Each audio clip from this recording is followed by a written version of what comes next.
બીજી રીતે વર્ગીકરણ જોઈએ કલીલોનું. પરિક્ષેપિત કલા અને પરિક્ષેપણ માધ્યમ વચ્ચેની પારસ્પરિક ક્રિયાના સ્વભાવ ઉપર આધારિત વર્ગીકરણ. બે વચ્ચે પારસ્પરિક ક્રિયા કેવી છે? એકબીજાને આકર્ષે છે તો દ્રવ અનુરાગી કલીલ કહેવાય, અને એકબીજાને અપાકર્ષે પરિક્ષેપણ માધ્યમ પરિક્ષેપિત કલાને અપાકર્ષણ આપે, એકબીજાથી દૂર રહેવાનો પ્રયત્ન કરે. પરાણે ભેગા કરો ત્યારે કલીલ બને, છૂટા થઈ જાય પાછું સહેલાઈથી ભેગા ન થાય તો એને દ્રવ વિરાગી કલીલ કહેવાય. તો બંનેની પારસ્પરિક પરિક્ષેપિત કલા અને પરિક્ષેપણ માધ્યમના આધારે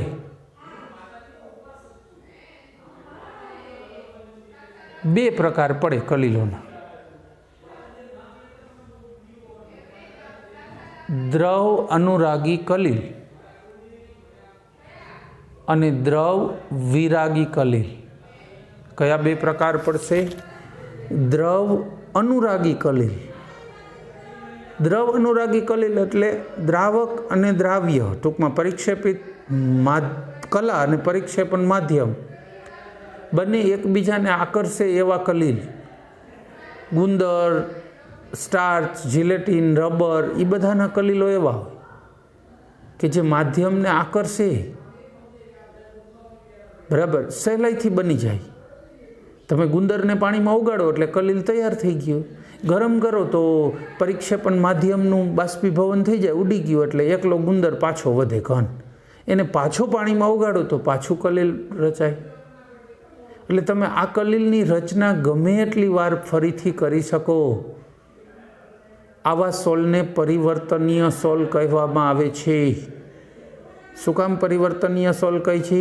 કે એનું પરિવર્તન તમે ગમે એટલી વખત કરી શકો છો. સોલમાંથી સાદી અવસ્થા એટલે કે બંને ઘટકોને છૂટા પાડી દો, પાછા સોલ થઈ જાય. ભેગા કરો એટલે સોલ થઈ જાય. આવા દ્રવ અનુરાગી કલીલ છે ને, એને સામાન્ય રીતે કલીલ અવસ્થા જાળવી રાખવા માટે અન્ય કોઈ ઘટકોની જરૂર પડતી નથી. તમારે એમાં કલીલના સ્થાયક પદાર્થો ઉમેરવાની કોઈ જરૂર નથી. એટલું જ નહીં, બીજો પ્રકાર કયો છે આનો નાનો? દ્રવ વિરાગી કલીલ છે ને, એમાં કલીલ અવસ્થા ન જળવાતી હોય ને, તો એને લાંબો સમય જાળવવી હોય તમારે, તો તમે એના સ્થાયક તરીકે દ્રવ અનુરાગી કલીલનો ઉપયોગ કરી શકો. તો દ્રવ અનુરાગી કલીલ શું કામ કરે? અન્ય કલીલીય અવસ્થાઓને જાળવી રાખવામાં મદદ કરે, પોતે તો આપોઆપ જળવાઈ રહી. દાખલા તરીકે તમને કહું, તમે દ્રવ વિરાગી કોઈ સલ્ફરનું કલીલ બનાવ્યું, એ દ્રવ વિરાગી બને. સલ્ફરને કંઈ પાણી પ્રત્યે આકર્ષણ હોય નહીં, એટલે કલીલીય અવસ્થાનો નાશ ઝડપથી થાય. એને જો સ્થાયી રાખવી હોય તો અંદર થોડો ગુંદર નાખીને હલાવી નાખવાનું, બટાકાનો સ્ટાર્ચ થોડોક નાખીને હલાવી નાખવાનું, તો કલીલ અવસ્થા લાંબો સમય જળવાઈ રહી. એટલે દ્રવ વિરાગી કલીલની ખાસિયત શું છે? કે ગમે એટલી વખત એને પરિવર્તન કરી શકો છો. મતલબ પરિક્ષેપણ માધ્યમને કલાને ભેગા કરીને મિશ્ર કરો, હલાવો એટલે તરત બની જાય. કોઈ વિશિષ્ટ પદ્ધતિની જરૂર નથી. બાષ્પીભવનથી સહેલાઈથી માધ્યમને દૂર કરો અને ફરી પાછું માધ્યમ એડ કરવું હોય તો થઈ શકે. તો એ પણ સરળ છે. ત્રીજી બાબત, એ પોતે સ્થાયી હોય છે એટલે કોઈ સ્થાયકની જરૂર નથી. એટલું જ નહીં, આવા સોલ પોતે અન્ય સોલની બનાવટમાં સ્થાયક તરીકે વપરાય છે.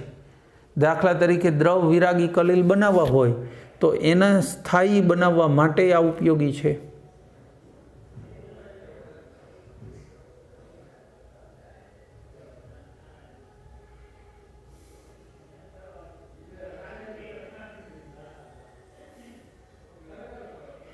ચલો, ઓકે. ત્યાર પછી વાત કરીશું બીજો પ્રકાર આમાંનામાં, પરિક્ષેપણ માધ્યમ અને પરિક્ષેપિત કલાના એકબીજાના અપાકર્ષણના કારણે ઉદ્ભવતો પ્રકાર એટલે દ્રવ વિરાગી કલીલ. અને પ્રવાહી વિરાગી અથવા તો પ્રવાહીને ધિક્કારે, મતલબ માધ્યમ છે ને એ કલીલ કણોને ધિક્કારે છે, અપાકર્ષણ આપે છે. સલ્ફાઇડના કલીલો બધા આવા જ હોય. આમાં તમે માધ્યમ અને કલાને ભેગા કરીને હલાવો તો સોલ બને નહીં. બનાવવા માટે ચોક્કસ અને વિશિષ્ટ પદ્ધતિઓની જરૂર પડે છે. એટલું જ નહીં, સહેલાઈથી કલીલ અવસ્થા નાશ પામે છે. થોડોક સમય પડ્યો રહીએ, કોઈ વિદ્યુત વિભાજ્ય અંદર પડી જાય, સખત હલાવો તો કલીલ અવસ્થાનો નાશ થઈ જાય. સ્કંદન થઈ ગયું કહેવાય. કલીલો નીચે સેટ થઈ જાય, જે કલીલ અવસ્થા હતી એ નીચે બેસી જાય તો એને સ્કંદન થયું કહેવાય. કલીલ કણો પહેલાં ભેગા થાય, સામુચ્ચય રચાય, એટલે કલીલથી મોટી સાઇઝ રચાય ને પછી નીચે બેસી જાય. તો આ ઘટનાને આપણે શું કહીશું? સામુચ્ચય રચાણો અને પછી સ્કંદન થઈ ગયું. એટલે સ્થાયી ન હોય એમ. અને એ તો ઠીક, હાલો સલ્ફરનું તમે કલીલ બનાવ્યું, સ્થાયી નથી, છતાંય બનાવ્યું એટલે પડ્યું છે ને ભૂલાઈ ગયું 2-5 દી, પછી આવીને જોયું તો નીચે સેટ થઈ ગયું હતું. ફરીથી કલીલ જોતું હોય ખાલી હલાવો એટલે પાછું ફરીથી નહીં ન બને. પાછી પહેલી વાર જે આખી ટેકનિક વાપરી હોય એ ટેકનિક વાપરી અને પછીથી કલીલ બની. કલીલો બનાવવા માટે જુદી જુદી ટેકનિક હોય. આપણે આગળ જતાં આમાં જોવાના છીએ કે કલીલ બનાવવા માટે કેટલી ટેકનિકો વપરાય છે. પણ ટૂંકમાં ડાયરેક્ટ નહીં બને એના માટે પાછી ટેકનિક જોઈશે. એટલે જ આવા પ્રકારના સોલને અપ્રતિવર્તીય સોલ કહેવાય અથવા અપરિવર્તનીય સોલ. અપરિવર્તનીય, ઓલો પરિવર્તનીય હતો, ફરીથી બની જતો હતો.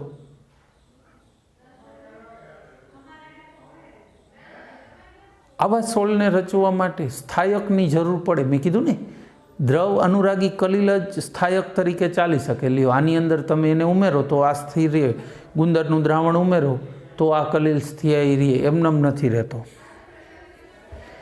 બરાબર છે. અહીંયા આ વર્ગીકરણ પણ પૂરું બીજા પ્રકારનું, જે શેના આધારે છે? પરિક્ષેપણ કલા અને પરિક્ષેપિત કલા અને પરિક્ષેપણ માધ્યમ બે એકબીજાને આકર્ષે તો દ્રવ અનુરાગી કલીલ કહેવાય, ને અપાકર્ષે તો દ્રવ વિરાગી કલીલ. બેના ઉદાહરણ: સલ્ફરનું કલીલ, સોનાનું કલીલ, બધી ધાતુઓના કલીલ, ધાતુ સલ્ફાઇડના કલીલો, એ બધાય કેવા ગણીશું? દ્રવ વિરાગી કલીલ. હવે ત્રીજો પ્રકાર લઈએ. ચલો, વર્ગીકરણમાં ત્રીજી રીત. ત્રીજી રીતમાં કઈ શેના આધારે વર્ગીકરણ કરવાનું છે?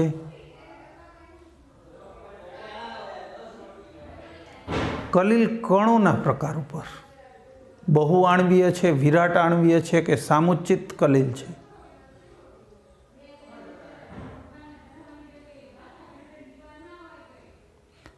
બહુ આણ્વીય, વિરાટ આણ્વીય અને સામુચ્ચિત કલીલો કલીલ કણના આધારે. માધ્યમ કયું છે, કેવું છે, કેમ કામ કરે છે, એની હારે આકર્ષણ છે, અપાકર્ષણ કશું જ નહીં. ઘન છે, પ્રવાહી વાયુ કંઈ જ નહીં. કલીલ કણ ઉપર ફોકસ કરવાનું છે આ વખતે. સૌથી પહેલાં જોઈએ બહુ આણ્વીય કલીલ. હવે ઘણીવાર જેનું આપણે કલીલ બનાવવા માગીએ છીએ એ કણોની સાઇઝ અતિશય નાની હોય. દાખલા તરીકે સલ્ફર S8, એની સાઇઝ 0.001 નેનોમીટર હોય. કલીલ તો બને નહીં. 1 નેનોમીટરથી 1000 નેનોમીટર વચ્ચે હોય તો કલીલ કહેવાય. તો આવા ઘણા બધા 200, 500, 1000, 2000 S8 ભેગા થઈ જાય. હવે એની સાઇઝ કલીલ જેવડી થઈ ગઈ. બસ, તો એ કલીલ અવસ્થામાં એક S8 ન હોય. તમે દરેક કલીલ કણ, સિંગલ કણને લઈને તમે માઇક્રોસ્કોપથી જોવો નહીં તો એક કલીલ કણની અંદર પણ અનેક અણુઓ આવેલા હોય. સોનાનું કલીલ હોય, ચાંદીનું કલીલ હોય, પ્લેટિનમનું, જેનું પણ કલીલ બનાવો તો એ બધાની અંદર એકથી વધુ અણુઓ આવેલા હોય છે. એટલે આવા કલીલને આપણે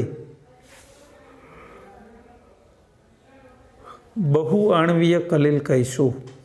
બહુ આણ્વીય કલીલ, એકથી વધુ અણુઓ ભેગા થઈને કલીલ બને છે.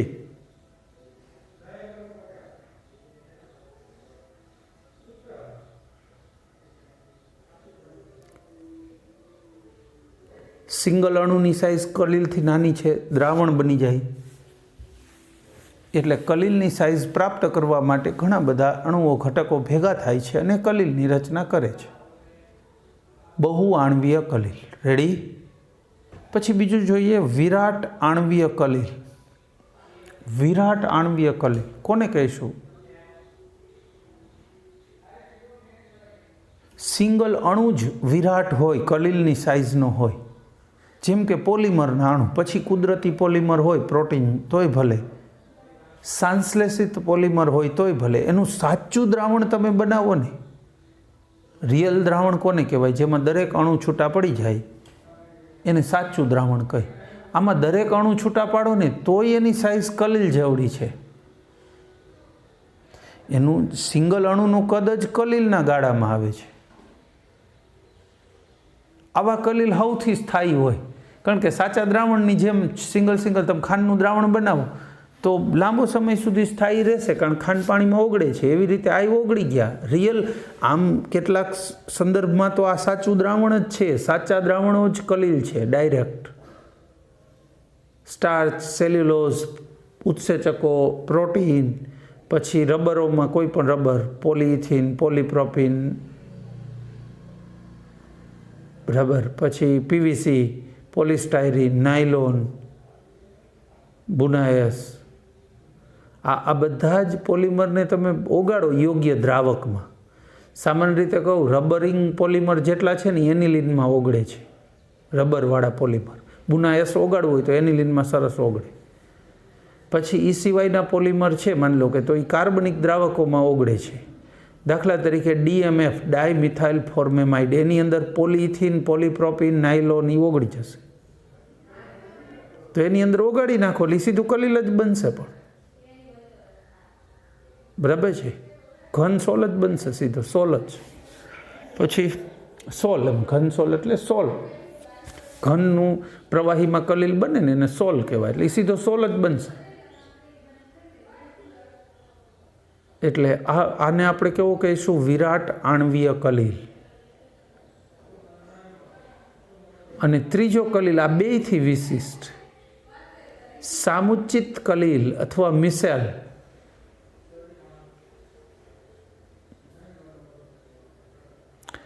સામુચ્ચિત કલિલ જરા વિશિષ્ટ છે. કેવી રીતે વિશિષ્ટ છે? પાણીમાં તમે સાબુ ઓગાળો ને તો દ્રાવણ બને. સાબુ પાણીમાં ઓગળતો જાય દ્રાવણ બને. અમુક સાંદ્રતાથી વધારે સાંદ્રતા થઈ જાય, વધારે સાબુ ઓગાળવા જાઓ તો સાબુના કણો, આયનો કે ઘટકો ભેગા થઈ અને મિસેલ બનાવે, મતલબ ભેગો સમૂહ બનાવે. એ સમૂહને મિસેલ નામ આપ્યું. ના, મિસેલની સાઇઝ કલિલ જેવડી હોય છે, એટલે કલિલ અવસ્થા મળી. પાછું જો એમાં તમે પાણી નાખી દો તો દ્રાવણ મળશે,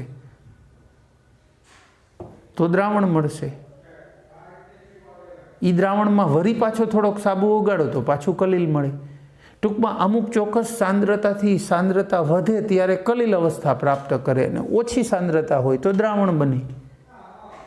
તો જે મિનિમમ તાપમાને કલિલ, જે મિનિમમ સાંદ્રતાએ અથવા જેનાથી ઊંચી સાંદ્રતાએ કલિલ બનતું હોય એ મિનિમમ સાંદ્રતાને CMC કહેવાય, ક્રિટિકલ મિસેલ કોન્સન્ટ્રેશન.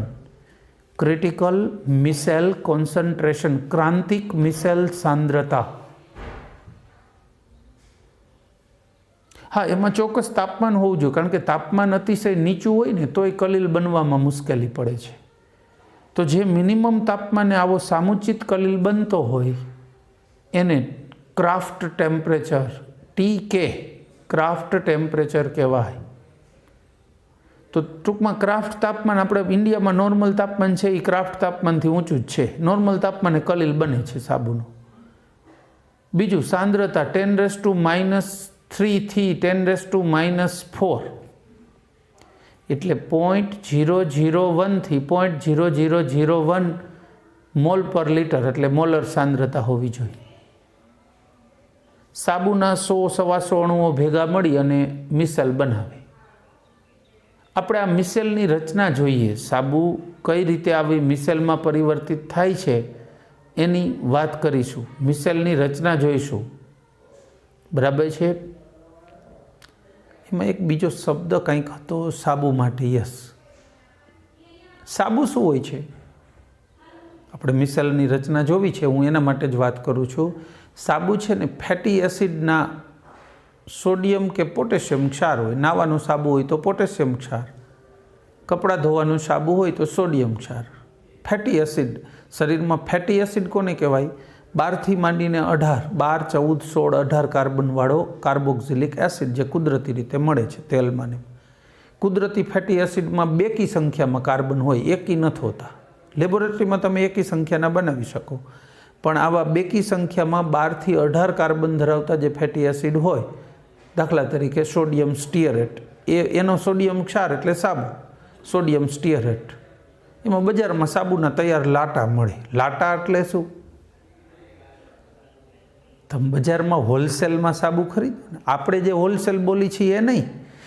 એક કંપની, માની લ્યો કે આપણે કોઈ સાબુ બનાવતી કંપની છે, અન્ય કોઈ કંપની પાસેથી 50 ટન સાબુ ખરીદે, તો એ 50 ટનમાં એને 50 ટન સાબુની ગોટી ન મળે, લાટા મળે. લાટા, લાટા એટલે આમ લાંબી હરોળ હોય સાબુની,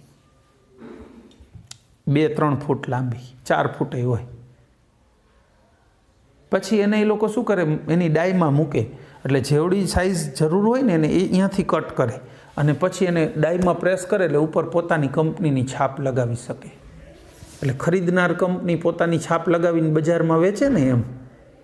એટલે હોલસેલમાં સાબુ જ્યાં વેચાય ને કંપની ટુ કંપની, એમાં લાટા વેચાય. લાટો એટલે કંઈ નહીં, સાબુની આમ લાંબી હરોળ, આમ સિંગલ પટ્ટો હોય આખો સાબુનો, કટકા ના હોય, ગોટી ના હોય. બરાબર. હવે સાબુની અંદર RCOO અથવા RCOOK હોય, એમાંથી આ મિસેલની આખી રચનાની વાત કરીશું. હું તમને મિસેલ રચના જરા સમજાવું.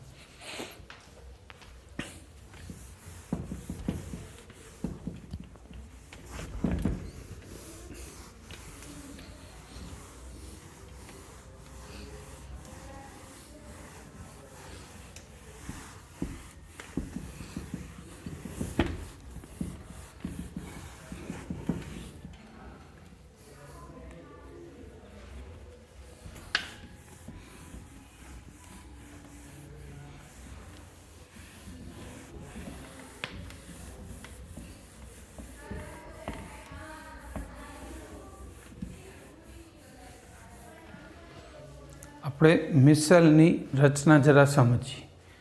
એના માટે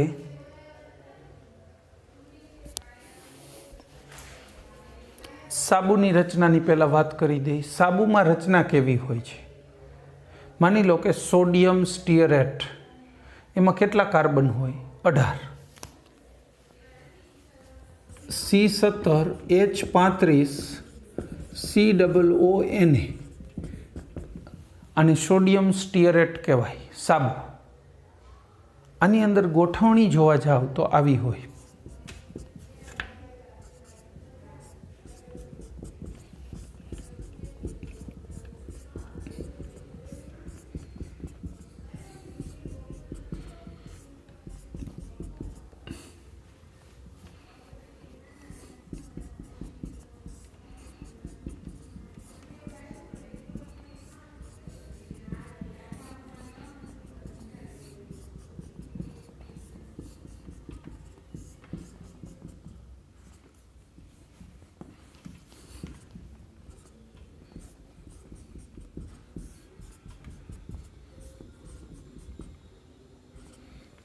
જો 17 થવા જોઈએ ને, 1 2 3 4 5 6 7 8 9 10 11 12 13 14 15 16 17 થઈ ગયા. પછી હવે અહીંયા શું આવે છે?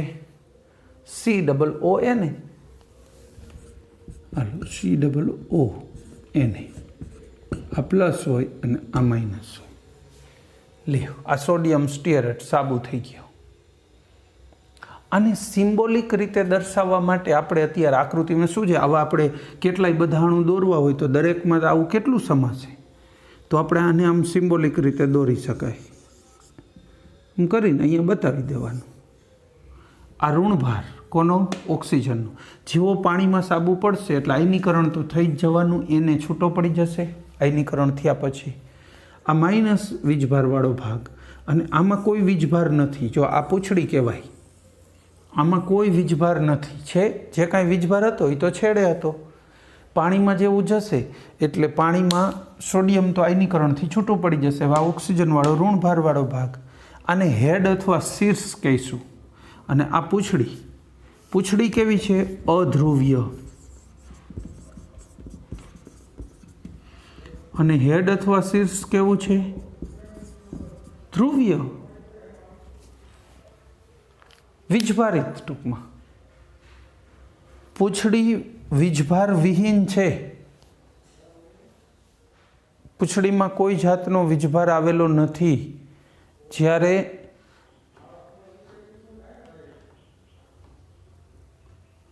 પૂંછડી સિવાયનો ભાગ જે હેડ છે એ કેવું છે?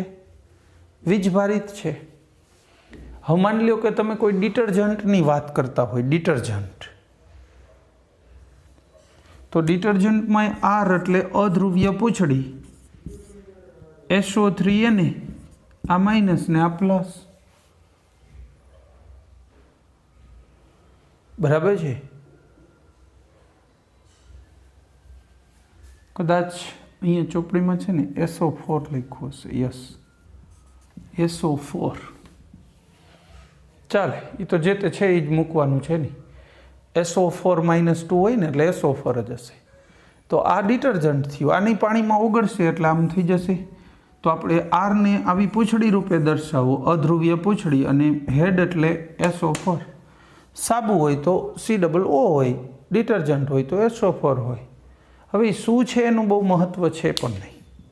આપણે તો આમાંથી કલીલ કઈ રીતે રચાય જાણવાની વાત એ છે. હજી આ તો આપણે સાબુની રચના જોઈ. હવે આપણે એ જોવું છે કે આમાંથી સાબુ કે ડિટર્જન્ટમાંથી મિસેલ કઈ રીતે બને, મિસેલ શું હોય.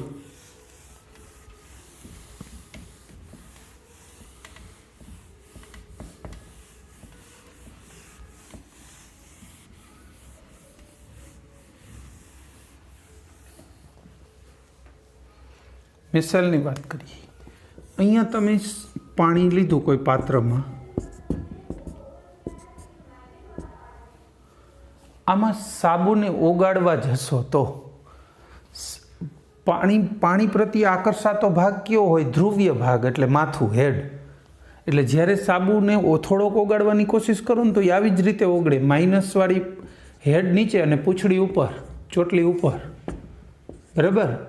આ પૂંછડી છે. હવે એ આખું નથી દોરતો 18 કાર્બન, સમજી લેવાનું. બરાબર? આવી રીતે એ ઓગળશે પાણીમાં. આ નોર્મલ નીચી સાંદ્રતાએ આવી અવસ્થા હોય. માથું નીચું ને પૂંછડી ઉપર. સાબુ પાણીમાં આ રીતે ઓગળે નોર્મલ કન્ડિશનમાં. હવે માની લ્યો કે સાંદ્રતા વધારો છો, આવા અણુઓ ભેગા થઈ ગયા. જો હજી આ મીંડા વચ્ચે ગોઠવવા, પણ કેટલે સુધી? હજી વધારે સાબુ નાખો તો શું થઈ ગયું? હવે CMC આવી ગઈ, ક્રિટિકલ મિસેલ કોન્સન્ટ્રેશન, ક્રાંતિક સાંદ્રતા આવી ગઈ. હવે તમે આમાં વધારે ઓગાળશો તો શું થવાનું છે? હવે સમૂહ રચાશે, મિસેલ રચાશે. હવે જેવો સાબુ વધુ નાખ્યો ને એટલે શું બનશે એ હું અહીં બાજુમાં દોરું છું.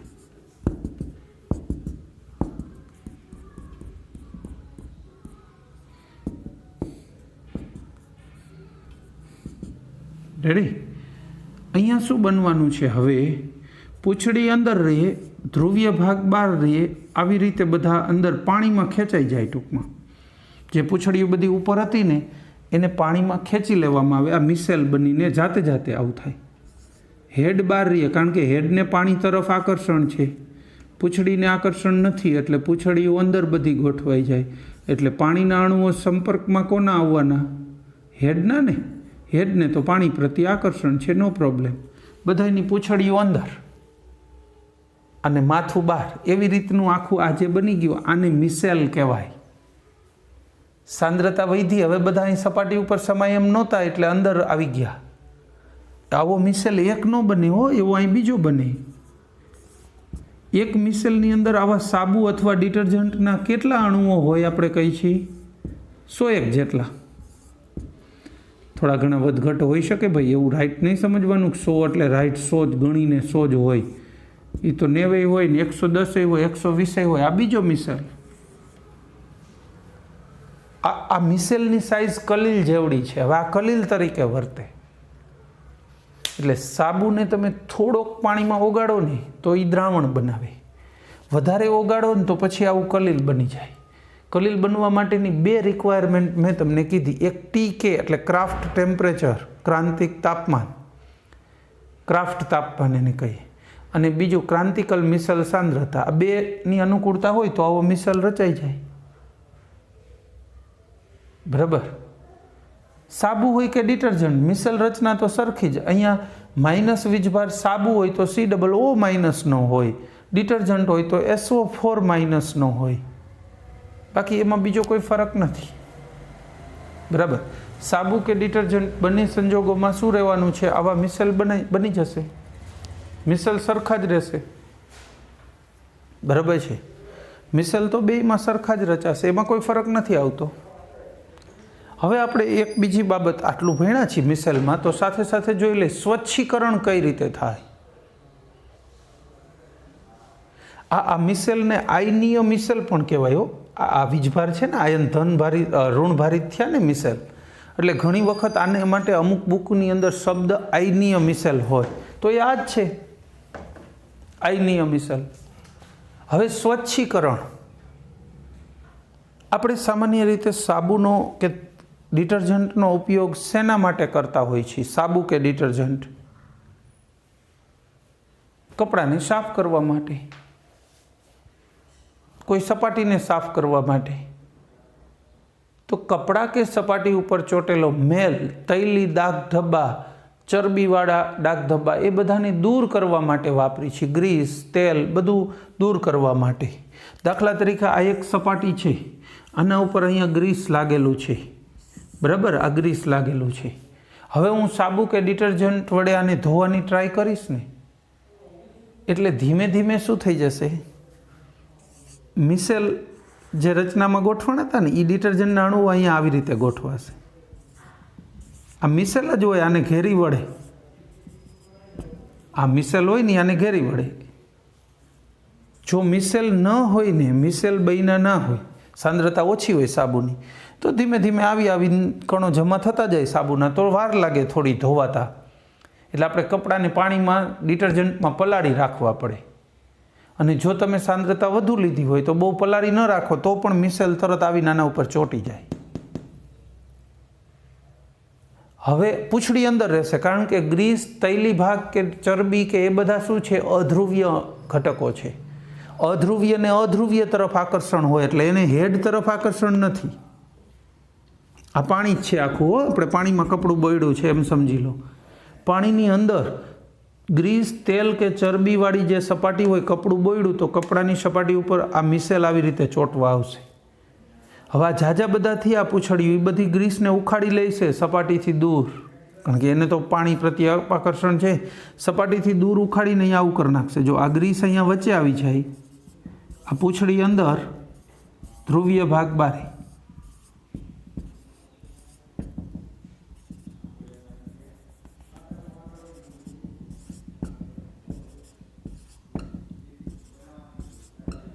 આ રીતે બની જશે. મિસેલ બન્યો, પણ મિસેલમાં વચ્ચે ગ્રીસ આવી ગયું. જો હવે જ્યારે એને પાણીમાં બોળીશું, કપડું પાણીમાં જતું રહેશે, અથવા પાણી વહેતા પાણી સાથે આ નીકળી જશે. આ સ્વચ્છીકરણની ક્રિયા થઈ. સ્વચ્છીકરણ દરમિયાન સાબુ કે ડિટર્જન્ટની અધ્રુવ્ય પૂંછડી અધ્રુવ્ય ગ્રીસ, તેલ કે તૈલી ઘટક સાથે જોડાય. સંખ્યા વધતી જાય સાબુ ડિટર્જન્ટના અણુઓની, અને અંતે તૈલી ઘટકને દૂર કરે સપાટી ઉપરથી. બરાબર છે? ગંદી સપાટી ઉપરથી દૂર કરે, અને પછી એને પાણી સાથે દૂર કરી નાખવામાં આવે.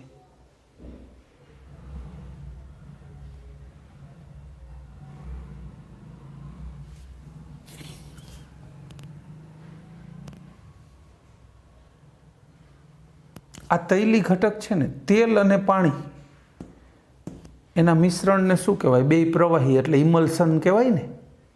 સાબુએ જો ઇમલ્શનમાં મદદ કરી, તેલ અને પાણીને મિક્સ થવામાં મદદ કરી. એટલે વાસ્તવમાં ડિટર્જન્ટ અને સાબુ છે ને એને પાયસીકરણ કારક કહેવાય. પાયસીકરણ કારક, પાયસ બનવામાં કારક હોય, મદદ કરતો હોય એવો ઘટક છે. બરાબર. ગ્રીસની ફરતે આજુબાજુમાં ઋણભારિત ઢાંકણ લાગી જાય, ઋણભારિત ઘટક ગોઠવાઈ જાય. તો આ મિસેલ, મિસેલમાં આપણે શું વાતો કરી? એટલે ટૂંકમાં આપણી વાત હતી અવક્ષેપિત કલા જે હતી, પરિક્ષેપિત કલા, એ કલાના કણોના આધારે પ્રકાર વર્ગીકરણ શીખતા હતા. એમાં પહેલો પ્રકાર હતો બહુઆણવીય કલીલ, S8 ગોલ્ડનું કલીલ, બધા મેટલિક કલીલો. પછી બીજું વિરાટ આણવીય કલીલ, પોલિમરના કલીલ, અને ત્રીજા મિસેલના કલીલ. સાબુ ડિટર્જન્ટને પાણીમાં ઓગાળો, ચોક્કસ સાંદ્રતાથી વધુ અને ચોક્કસ તાપમાનથી વધુ તાપમાન મળી જાય તો તરત મિસેલ રચાય. તો મિસેલ કઈ રીતે રચાય એની વાત કરી. અને પછી મિસેલ વડે સ્વચ્છીકરણની ક્રિયા કઈ રીતે થાય એની વાત, કે ભાઈ સપાટી ઉપર ચોટેલું તેલ કે મેલ તૈલી ડાઘા હોય એના ઉપર મિસેલના રહેલા ઘટકો, અથવા મિસેલ ના હોય તો પણ સાબુના કે ડિટર્જન્ટના ઘટકો જોડાય. પણ એટલા પૂરતા હોવા જોઈએ કે આને સપાટી ઉપરથી ઉખાડી લે. એટલે જ મિસેલ હોય તો સૌથી બેસ્ટ. અને પછી એનું શું કરી નાખે? દૂર કરે સપાટી ઉપરથી તેલ કે ગ્રીસ નહીં, અને પાણી સાથે વહી જાય. તો આ બાબત થઈ ગઈ કલીલના પ્રકારો.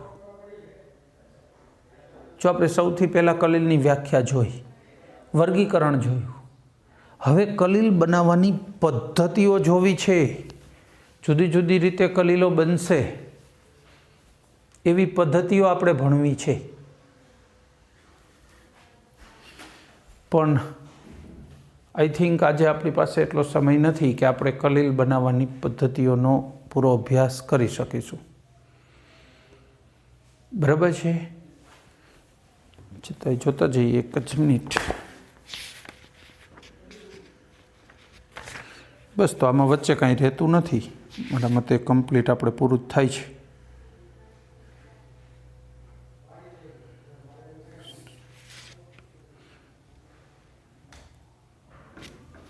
ડિટર્જન્ટનું પ્રક્ષાલકનું નામ આપ્યું છે સોડિયમ લોરિલ સલ્ફેટ. પણ આપણે એ ચેપ્ટર જ ભણાવી દીધું છે એટલે ડિટર્જન્ટ તમને ખ્યાલ જ છે. ડિટર્જન્ટ સ્વચ્છીકરણમાં વપરાય, કઈ રીતે એનું અણુ હોય એ તો આપણે આવી ગયું છે એ ચેપ્ટરમાં, એટલે જરૂર પડશે નહીં. બાકી બધું કંઈ બાકી વચ્ચેથી કંઈ રહેતું નથી. બરાબર છે? બસ, તો આ સાથે આપણો લેક્ચર પૂરો કરીશું. Thank you.